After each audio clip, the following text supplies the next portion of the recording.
with John and Sarah, and we've got some fun things to talk about today. So I'm not as tired as I was last time that we chatted, but I think we I switched places. we did. Oh, I'm losing my ear stuff. We did switch places because you Oh, have had a week, so it's gonna I'm be dead. interesting. Yeah. I told so funny quick story. I had a lunch meeting yesterday and I'm sitting there just talking and sometimes like, if I'm a little bit uncomfortable or whatever, I start playing with my necklace or I play with like the collar of my shirt. Yeah. I play with the collar of my shirt and I feel my freaking shirt tag. My shirt was on backwards. I'm like, I couldn't even hide. Like, I'm already turning red. I couldn't even hide the expression in my face because they immediately were like, "Are you good?" And I'm like, "No, my shirt's on backwards." Like, I just flat out said it. They're like, "What?" I'm like, "Yeah, it feels like a Monday, should be Friday. It's only Wednesday, but hey, today, Thursday, we're one day closer to the weekend, and I'm so ready for it." That's okay Um, because I've got a story for you. Okay. So, I mean, at least it was your shirt, but I met a client the other day and he came up to talk to me. He was an older gentleman and his fly was I can't wide know. open. And like, what do you say? Okay. Like, Yeah. so I just tried to maintain eye contact. That was like my goal is like, don't look down, don't look down. Cause like, I don't want to embarrass him. And I know I'm blushing red at this point. Like, and we're just having a full conversation. And I'm just like, and all like the You words can't that even he's think saying to me. straight. No, No.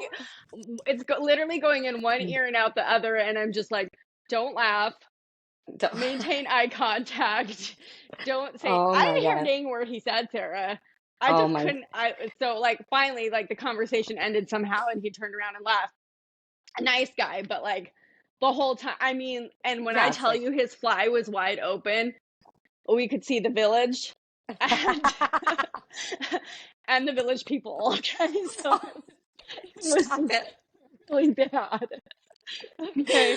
Oh So, my God. a shirt is one thing. So, I mean, that wasn't terrible, but good. Oh my goodness. Oh, So, it's tell so me, you have to funny. tell me now, what is the craziest thing that you've seen from a client? Oh my God. Well, okay, I wouldn't say client, but the straight, I don't even know how to say it. Like, it makes me nervous to even talk about it. Um, it wasn't a client, it was tenants of a client, and we had been, the house had been listed for a while. And every time like a showing request, you would call the listing agent, she would call and talk to the tenant and they would approve it or whatever. So um there was no keys, no lockbox, so the tenant would just leave the door unlocked. So we get this showing and we get it approved, and it was me and I had my two buyers. And so, I always, my normal, when I open up a door, I knock, knock and yell really loud, knock, knock, realtor. Nobody Yeah. answers. Yeah.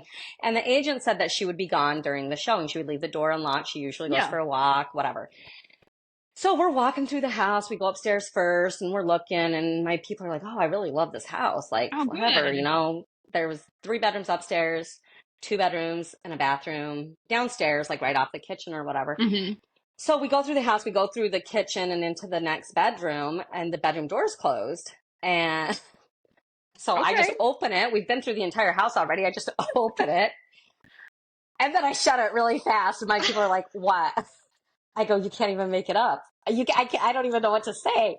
There was this woman who I don't even know. She had to be like early No. 60s, maybe, Okay. butt naked, spread eagle, Oh, face oh, down on her bed. oh, And is she I'm okay? like, well, okay, so my first reaction was pull the freaking door shut, like give this Yeah. girl some privacy, the poor thing. Jeez. I'm like, it's just another bedroom, we're fine. But then I started thinking, I'm like, oh my God, I wonder if something happened to her and she's not well. Like, so of course I go back to the door and I crack it just a little bit, like I'm just peeking in and I'm knocking and I'm like, knock, knock, realtor, real, and I see her move and groan. So I left. I'm like, and then I called the agent and I was like, so she goes, "Oh my God, she did that again. That's the second time she's done that." I'm like, okay, fair warning would have been great. Thank you very Oh, much. Oh But my gosh. so yeah, we say it all the time. Like you can't even No. make you can't even we should just write a book. We should Yeah. just write a book with That is, everything that happens. But my you face handled it still really hurts. well. Yeah. You handled it really well. I don't think Like I what would I you have probably done? I don't know. I probably would have screamed. And I did everything. I'm like, I turned my buyers away. I'm like, Yeah. she's No, you not handled it dressed very in professional. there. She's Like not this is dressed in there. The there's somebody in agent, there. the I mean, best part is the agent saying, she "Oh, did it she did again. it again." I mean, I've walked into like college housing, Yeah. knowing like how college kids are as far as like they might be sleeping, they really don't care. Like I've done Right, showings with right. kids passed out in beds before, but they've always been fully dressed or at least had blankets on. So that was Yeah. quite the thing for me. Surprise. Oh, Surprise. Do you yeah. like surprises like that? No, no. I I don't like mean, surprises either. I don't like any surprises. I had another No. time where we were, if she's watching this, she's probably going to laugh when she sees it. But I had a different set of people I'll change the names to keep investors. people safe. No, they'll hear the story and know I'm exactly what I'm talking about because it's very like, so we had gone in, they're investors. So we go into like, the foreclosures or the homes that like need rehab or like whatever. So we walk into this home. We had already been through like 3 or 4 homes, and most of the homes, that are foreclosures or that need rehab or whatever, they have no power, no water. It's cold, like it's dark. Um, so we walk into this room or to this house, and she's like, "Oh my God, I love it. This has so much character. We're loving the house, whatever." I mean, now there's like graffiti painted on the walls. There's, like critters. You can hear critters like Oh in the gosh. walls. Like it had been abandoned for a In while the walls. in the walls.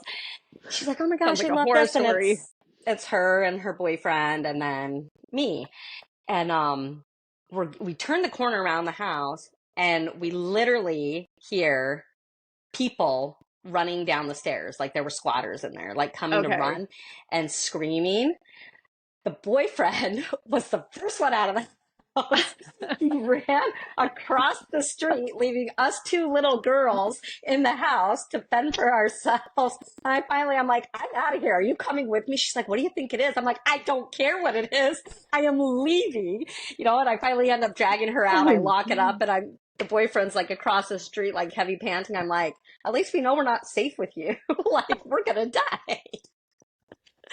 So yeah. Okay. Big strong it was men crazy. tend to usually run the Oh first, my right? gosh. I was Ay, ay, like, ay. my heart was beating so hard after that. I'm like, can we just be done for today? Like, pick this back up tomorrow, look at some more crazy houses or whatever. But Yeah. yeah, so crazy stories, crazy stories. Yeah. Do you Yeah. have any of your like, I feel like you get like all like the pretty showings. I get like the freaking like, New York. yeah, right. Oh, no, no, I've had some crazy things happen, but right now the only thing is that stuck out lately is just the zipper guy. Yeah, that's I'm like, starstruck for pull, sure, pull I'm sure. yourself together, You're sir. like, hamster. I can help you find Oh a my house, but you may want to God. secure your assets now. Jeez. It's yeah, just zip it up. Let's secure them right now. Zip it And up. it's so funny, like the time you end up spending like with your clients and your people and the things that you go through, literally for them, but because it's our job. And like Yeah, I feel like I have a really solid, great relationship with I would say 99% of my your buyers client and buyers. Yeah, sellers. Yeah. and Um, buyers are harder to work with than sellers, I think. What do you yes. think? I do Yeah, too, because I feel like it's more of um,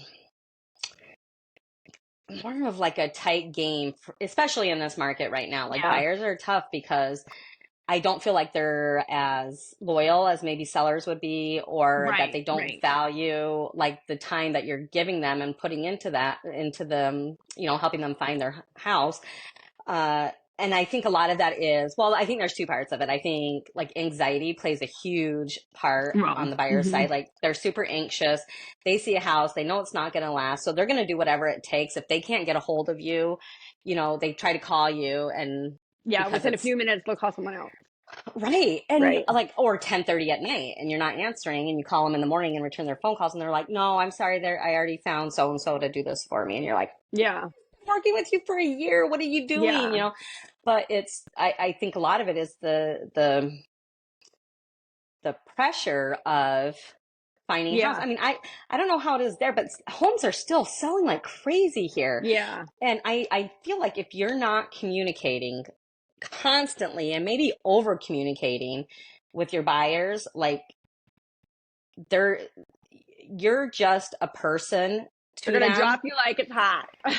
Correct. Yes, Right. And correct. So I I, think it's I go think ahead. sometimes though it's like sometimes it's the realtor's fault because all of us in general as realtors, we protect our clients so much that they most of the time don't know what's happening behind the scenes. And so for them, Right. they think, oh, realtors, easy money, whatever. I can drop you and go to the next because it's easy money. You're not working that hard, And I think as a whole, for realtors all over, everywhere, that, we do protect our clients from all the crazy things that happen behind the scenes. But I think maybe it's also important to tell them, like, hey, What you're doing. yeah, this just happened. Even if you wait till closing, like A, B, and C happened. I didn't want to tell you while it was happening because I didn't want you to stress out any more than you had to. For Mm-hmm. example, I had a buyer, I was selling this lady's house, and the first buyer she got backed out during the inspection period. And she was so stressed out because she was buying another house, right? So it was a double deal for me. She was buying another house. She already put her escrow in. She already, had everything ready to move and go out this house because she secured a buyer and now she's buying another house. So all the And you parts guys were move a falling. lot faster in Florida. You 30 guys days, close. baby. Yeah, 30 that's days. crazy. Um, so she secured her home and then this buyer backs out. So she's freaking out because in order for her to buy this house, she needs to secure another buyer quickly. Well, I secure her another buyer quickly. Luckily, this buyer comes in over asking, higher than her last buyer, drops all the contingencies completely. Wow. So there's no inspection contingency, there's no appraisal contingency. They're putting a huge cash amount down. They're coming from California, so to them, these houses are pennies on the dollar Right, in right. comparison. Yep. Well, 2 days later, I get a call from the agent, and the agent's like, my buyers want to back out. They're getting No. cold feet. No, I no, no, no, no, no, I no, am like no. panicking. I tell her, I was like, you've secured your contract. There's nowheres in the contract you guys can back out now. You can't without Yeah, there's losing no your escrow. contingencies. Right. There's no contingency, so you will lose your escrow. I said, do me a favor. It just sounds like your buyers are getting cold feet. I want you to tell them to take 24 hours, take a deep breath. I'm not going to say anything to my seller because I don't want to stress her out. I said, within 24 hours, call me back and we'll discuss it. Well, that 24 hours, I am calling every person that has been through her house and saying, Yeah. hey, I need a backup offer. Do you want to put in a backup offer? I need a backup offer just in case this is the scenario. Well, I find somebody who is like, yes, we will be a backup offer. If this falls through, here, let's write it. So I get an entire new contract written up for her, complete backup offer. Well, 24 hours later, the agent calls me back. She's like, you're right. They just had cold feet. We're ready to move forward. Oh my God. All that unnecessary stress, All of right? that. All of that. To this Crazy. day, my client does not know that she almost lost her second buyer within just a few Right. days, Well, because I think we absorb the stress of our buyers and our sellers I mean, that's kind of our job, right? Yeah, To protect them, obviously, like you said, absolutely. and to keep them from, yeah, going crazy, like Yeah. literally crazy because it is such a stressful time for them and such a, Well, she cried the first time that the buyer backed out. oh, So geez, I knew you she couldn't knew. handle it. So I was like, everything in my power. I mean, I was on the phone with 30, 40 people that day, everything in my power to make sure that we could get this You deal took to care close of for her. her. Yeah. Right. And she doesn't know. And so really, is that doing justice for us agents? Right. Not Maybe not not really. not totally. And like something like that, like on seller side, I would definitely at the end of the transaction closing, when you're doing your celebratory, be like, girl, I have a story for you, and Yeah. make them understand everything you went through, because hearing that, you're going to be the first in her mind when she hears somebody else Yeah. going, I really need a good realtor that's going to fight for me. Right. And your name's Right. going to be up. So that is a huge conversation piece, I think, to have. And they always, we say we are with you from the very beginning to the very end and beyond. Like if you Yeah. live in the house a month and you still need help. I mean, I have a guy who moved here from New Jersey, and we closed on his house in October, Right. and he'll still reach out to me. Hey, Sarah, do you know anybody that can do snow removal, or can you help me out with this? Or can you, like, so we keep that relationship. Buyers, on the other hand, the story's a little bit different, Yeah. and I think the communication piece needs to be daily, honestly, and just be like, hey, just want to let you know I'm heading into meetings, so if you need anything from me and I don't answer right away, understand, I will be back in an hour. I'll answer your, whatever questions you may have. Yeah. Just hang tight. And it kind of sounds crazy, like, oh, they don't need to know everything we're doing or whatever. And it's not that you're telling them everything you're doing. You're assuring them that you're still here for them. And if you're not answering, I mean, continuing ed classes when they're 3.5 hours long, Yeah. that's a Yep. long time when a buyer's waiting for a specific answer. Right. Um, Or if you're out on in the field with another client, yeah, sometimes like you have to give that client your undivided attention while this buyer is needing some updates. right, exactly. And I've had two different scenarios where I've showed buyers houses where I felt like communication was solid the entire time. And I'm talking showing them houses for years. And then one client just ghosts me, and then they're celebrating on their Facebook that they just bought this house, and I'm like, what the heck, like, yeah, seriously. And it's such a small town, such a small area, that like I approached them right away, and I was Good. like, was it something I did I, Yeah. whatever, and they're like, no, it was a friend who were moving and they wanted to sell it, so they were giving us a really good deal. And I'm Yeah. like, okay, no. And I go, I'm so happy for you, like, you guys Yeah. obviously need to do what's best for you, but next time, just text me. Don't leave me high and dry, because I was still working behind the scenes to try to find you guys what you wanted, not knowing that you were already locked into a deal. Yeah. And You were still it's a, working for them. yeah, and it's just like Mm-hmm. one of those respect factors. Like, of course, realtors always want to get to the finish line with everybody they work with, but we also understand that that's not always going to happen. Right. But there's that respect level too that we should get and deserve to just let us know, so we're not, per se, wasting any more time if you've Yeah. already done something. Yep. Um, I had a so moment yeah, like that. did Yeah. you?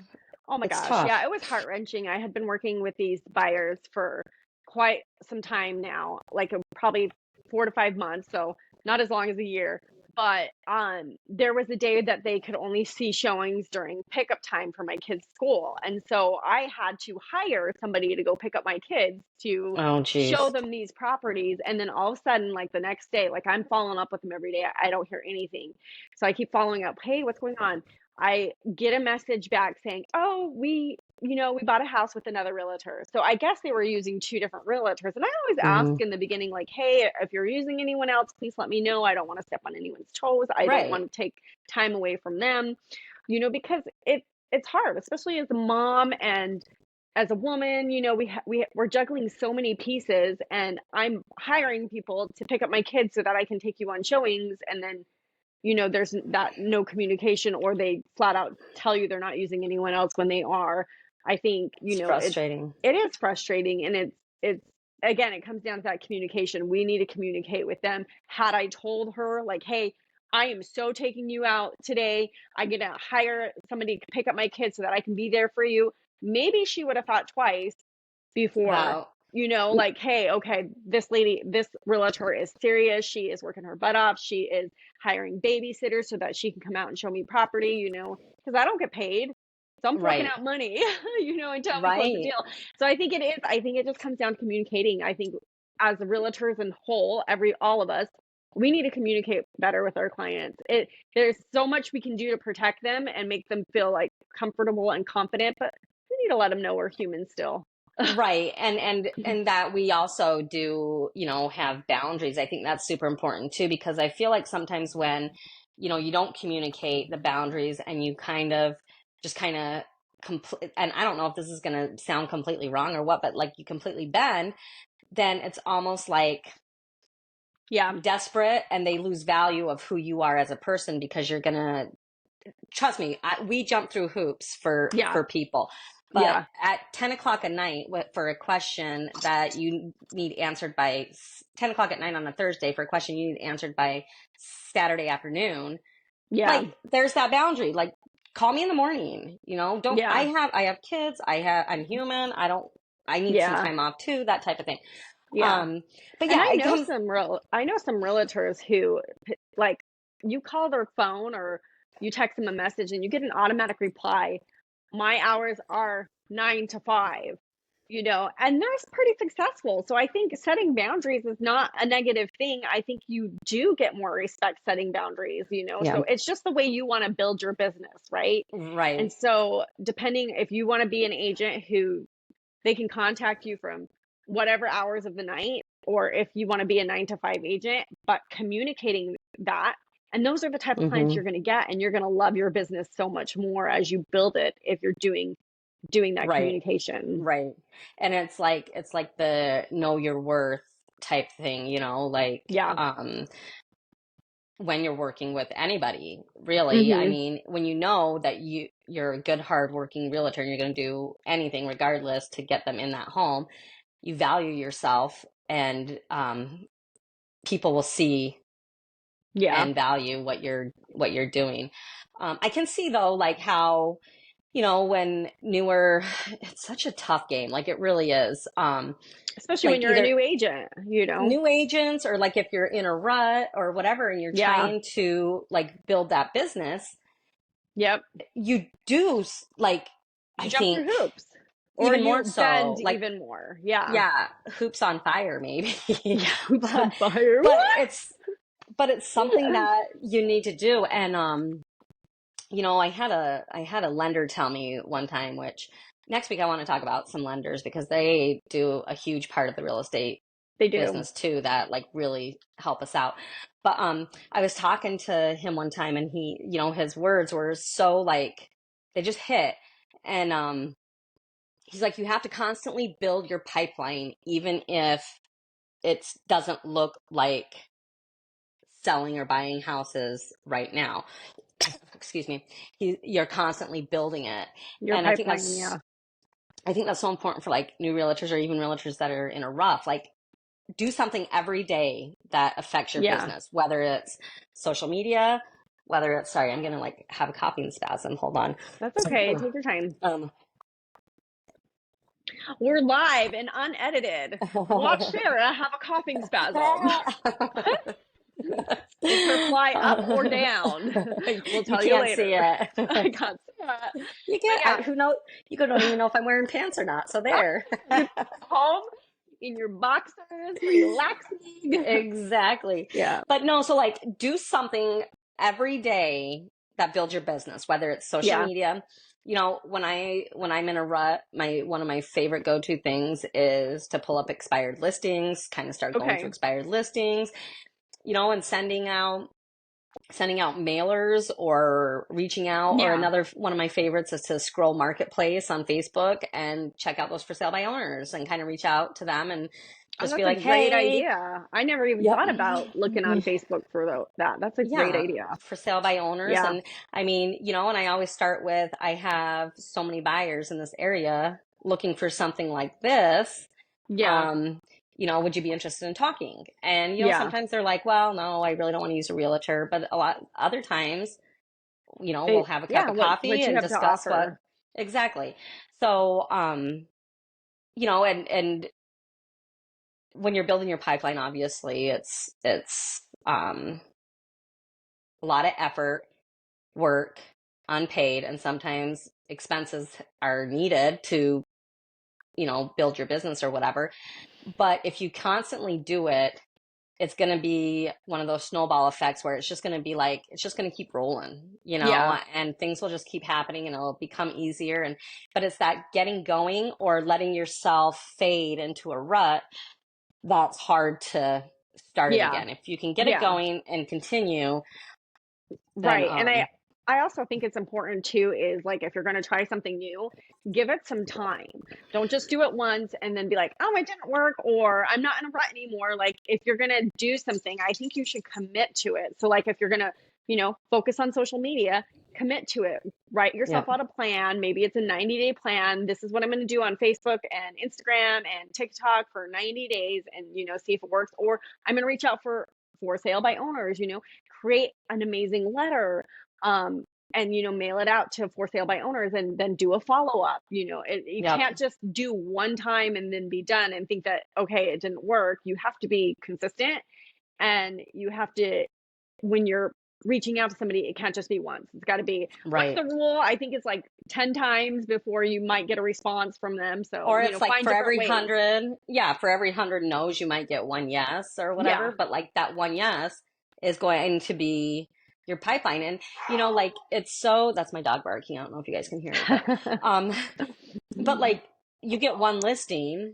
How many Uh-huh. people are going to be through that house? Your name is out there, your phone Yep. number is out there. People are going to see it. People are going to call you and ask you questions Yeah. about that house. And they're going to be like, you know what I was thinking? So you're going to grow, um, buyers, sellers, just everybody. I mean, you like, Right. I think you said to me one time, do you have bankers that go to your open houses and stuff too? Yeah, so we usually do like lender sponsored open houses or title company sponsored open houses. So like the title company or the lender will come, they'll, bring the food, which is great because they're sponsoring it, but then they put their stuff out. They're there to answer questions for anybody who comes through the open house, which is super great because they can answer more of those financial questions like, hey, if I put this much down on this house, what would my payments be? So yeah, Yep. we target, when we do open houses, we follow that regimen, lenders or title companies at the open house with us. I think that's so great. And I Hmm. think building those relationships with the lenders and like we don't use title companies here. It's the attorneys that do that Yeah. for us. But building those relationships are huge too Would an because attorney go to an open house with you? no, but they'll go to lunch with us. Yeah. Well, that's good. As long as they're paying, right? Right. They but no, like when you build those relationships, they're in that field all the time where people are constantly, I'm sure, asking them about real estate and if a lender, somebody might be calling for a pre-approval before they even have an agent. When that lender has good repertoire with you or the attorney does, they're sending them your way. So like Right. if you're in a rut, reach out to those lenders and attorneys and the Yeah, they'll give you home ideas. inspectors even and Yeah. start building the relationships with them or that Well, and type the of great thing thing. is they want to see you succeed, because if you succeed, that's You're feeding them you're, business. yeah, you're booming their business. So their Hmm. goal is to help you. And so if you do feel in a rut, I mean, Sarah, that's great. That's brilliant. Reach out to those people. They're Yeah, going to help you. So, yeah, well, good. I'm so glad we exactly. got to chat today. And Yes. I Oh love my your god, naked lady sprawl story. what a That freaking was week. great. Naked ladies, backward shirts, like is it the Flies weekend yet? open. It's a i'm day. going to I'm going to the city this weekend, New York City, Okay. so Oh, is this your first I'm time in the ready. city? No, I've been there a couple of times, but normally I Okay. just go straight to like Isaac's house or actually I Mm-hmm. went to MGM. What is it? No, not MGM Studios. That's in Florida. Or where? It was Madison Square Garden. I went Madison for Square Garden. Okay. You're I'd tired. You gone. need some rest. I know. I saw Practical Jokers there. They were great though. Oh, I love So them. Oh, they were okay. If they ever come down to phenomenal. Florida, you need to come to that show with me. Oh, I I love them. will. I They're so will. good. So, all Okay. right. Well, I will let you go, guys. Have an awesome Bye. weekend. Bye. Save some fun stories for next week.